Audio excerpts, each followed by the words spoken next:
দর্শক আর কয়েকদিন পরেই কোরবানি ঈদ, সেই জন্যই চট্টগ্রামের পশুর হাটগুলোতে প্রস্তুতি নিয়েছে গরু।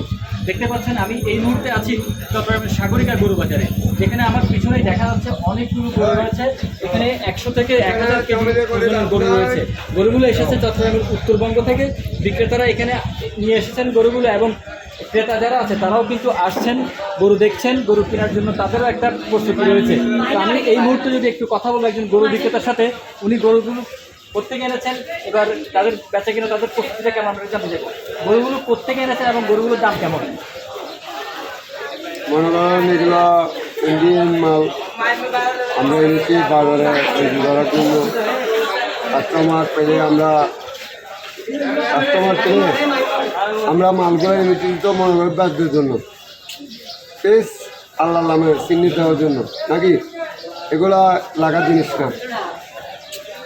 বেশ আমার লগে মিলছে, আমি দিয়ে ফেলবো, একটা মালও লাগবো না। এবার কয়টা গরু নিয়ে আসছেন আপনি? মনে করেন আমার যত টাকা একটা হোক, অথবা 100 হোক, অথবা 1 লাখ হোক, অথবা 1 কোটি হোক, এটা দেখার বিষয় না।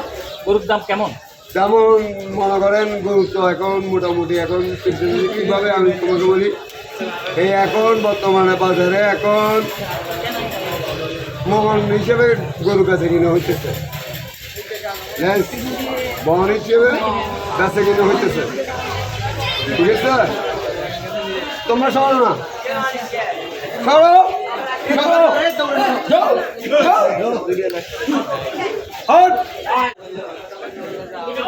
আর কি মিশে হবার নাকি কি হবার, হ্যাঁ না বিরিয়ানি হবার না মাই বানা স্যার, যারা না তো মাই বানা স্যার। দেখতে পাচ্ছেন এখানে গরু বাচ্চারাই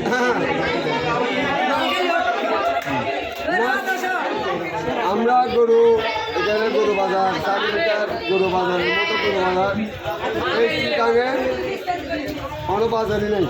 যে কোনো বাজার বলেন, দিদিরাট বলেন, ফকিরাট বলেন, কুমিরা বলেন, বারোগুন্ডু বলেন, যেখানে বলেন সাইডের সাইড কোনো যেখানে। ঠিক আছে, আমরা আরো